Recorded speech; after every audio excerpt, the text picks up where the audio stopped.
Hello students, आज की video में हम यूनिट 7 के टॉपिक 7.1 डेंसिटी को डिस्कस करेंगे। तो व्हाट इज डेंसिटी? किसी भी मटेरियल के अंदर कितना मैटर है एक पर्टिकुलर वॉल्यूम में, डेंसिटी कहते हैं इसको। जितने एटम ज्यादा क्लोजली पैक्ड होंगे किसी भी मैटर के अंदर, उसकी डेंसिटी उतनी ज्यादा होगी।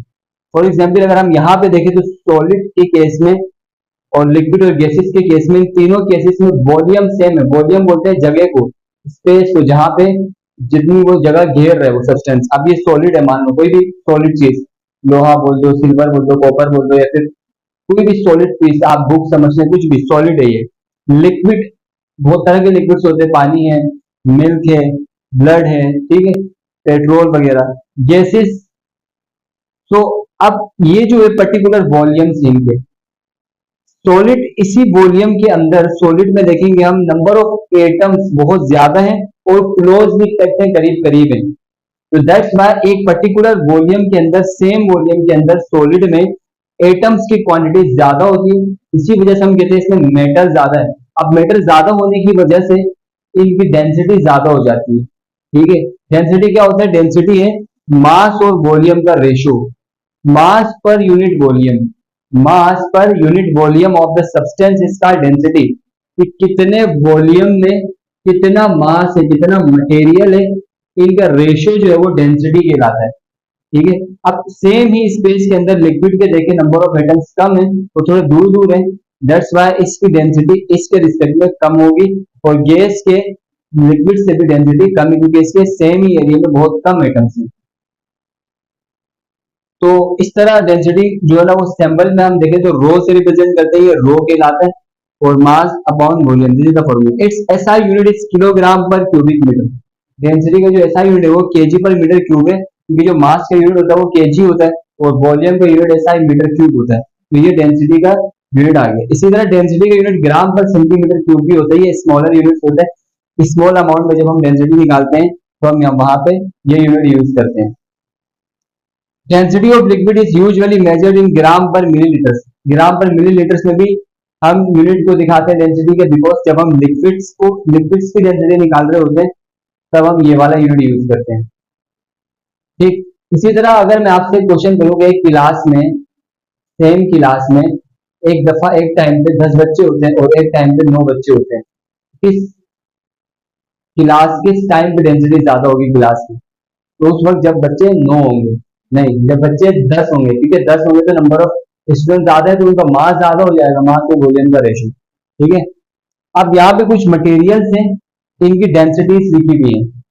आयरन है, आयरन की डेंसिटी है 7900 केजी पर मीटर क्यूब में।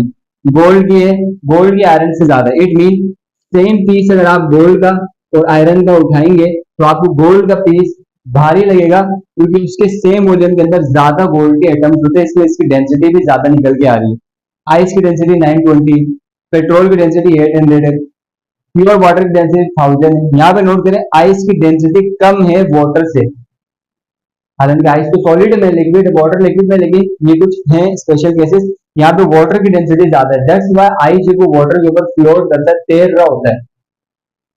एयर की डेंसिटी बहुत कम है, 1.3, कार्बन डाइऑक्साइड की 2 है। तो अब फॉर एग्जाम्पल मैं अगर लिक्विड के ऊपर पेट्रोल को रख दूं, डाल दूं, तो पेट्रोल ऊपर आ जाएगा, लिक्विड नीचे चले जाएगा, क्योंकि लिक्विड की डेंसिटी वाटर की डेंसिटी ज्यादा है।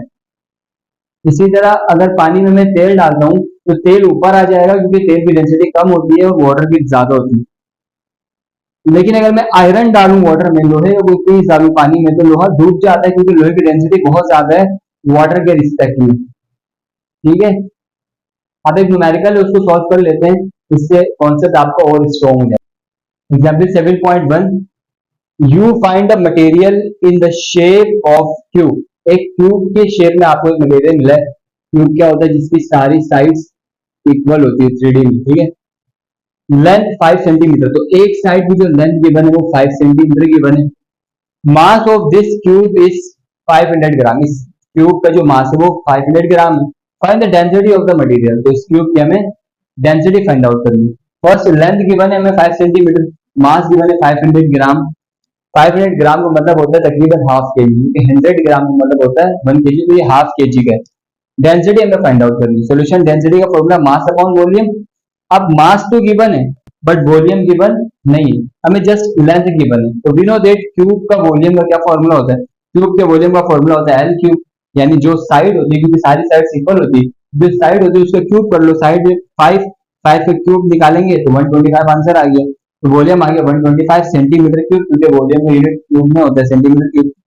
अब इस फॉर्मूले में इक्वेशन 1 इंप्लाइज करके मास की जगह में मास की वैल्यू और वॉल्यूम की जगह में वॉल्यूम की वैल्यू रख दिया, इनको डिवाइड करेंगे तो this is the density.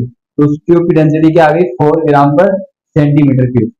I hope it's clear. तो इस तरह आप डेंसिटी निकालते हैं, आप किसी भी चीज की आप डेंसिटी फाइंड आउट कर सकते हैं।